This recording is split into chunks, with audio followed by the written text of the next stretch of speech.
প্রথমে দিয়েছি ফুলকপি, পেঁয়াজকলি, কুমড়ো, টমেটো আর এখন শিম বিনস দিলাম।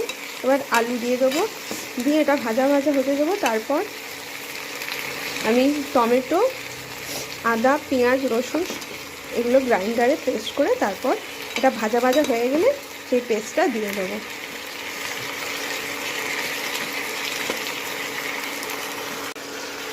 এখন দিয়ে দিচ্ছি আলু আর কড়াইশুঁটি।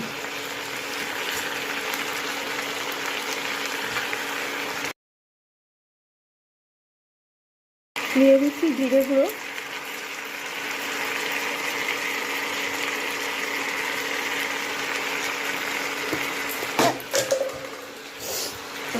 ধনে গুঁড়ো। একটু বাচ্চা খায় এই জন্য আমি না কাঁচা লঙ্কা বা শুকনো লঙ্কা কোনোটাই দিই না, লঙ্কা গুঁড়ো দিতে পারি না, তাই আমি একটু মরিচ গুঁড়ো দিয়ে দিচ্ছি।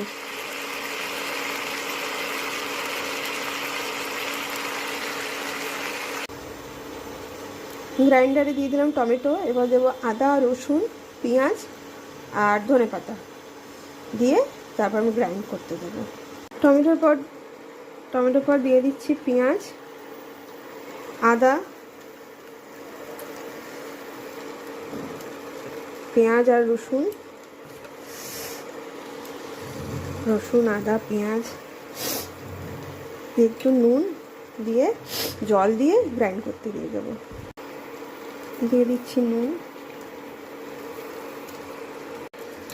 দিয়ে দিচ্ছি একটু জল।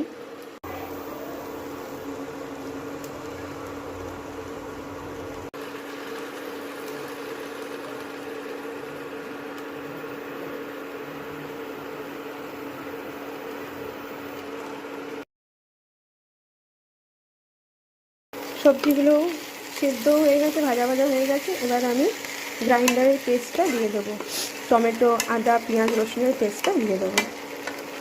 দিয়ে একটু ভালো করে মশলার সাথে কষিয়ে নামানোর সময় ধনে পাতা দিয়ে কাসুরি মেথি দিয়ে তারপর নামাবো। এগুলো দিয়ে দিলাম এবার পেস্টটা।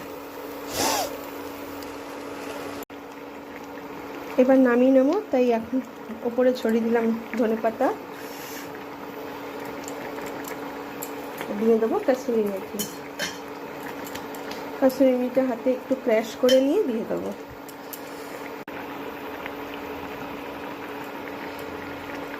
দিয়ে দিলাম একটু ঘি,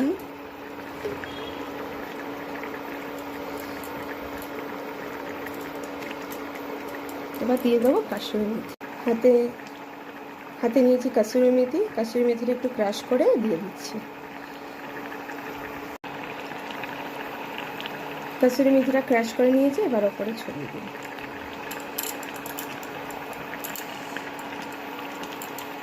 এবার বন্ধ করে দেবো। হয়ে গেছে আমার ভেজ তরকারি। সব কিছুই দেওয়া আছে, ফুলকপি, গাজর, পেঁয়াজকলি, শিম, বিনস, কড়াইশুঁটি, টমেটো, কুমড়ো, আলু সব কিছু দিয়ে আজকে আমি এই ভেজ তরকারিটা করেছি।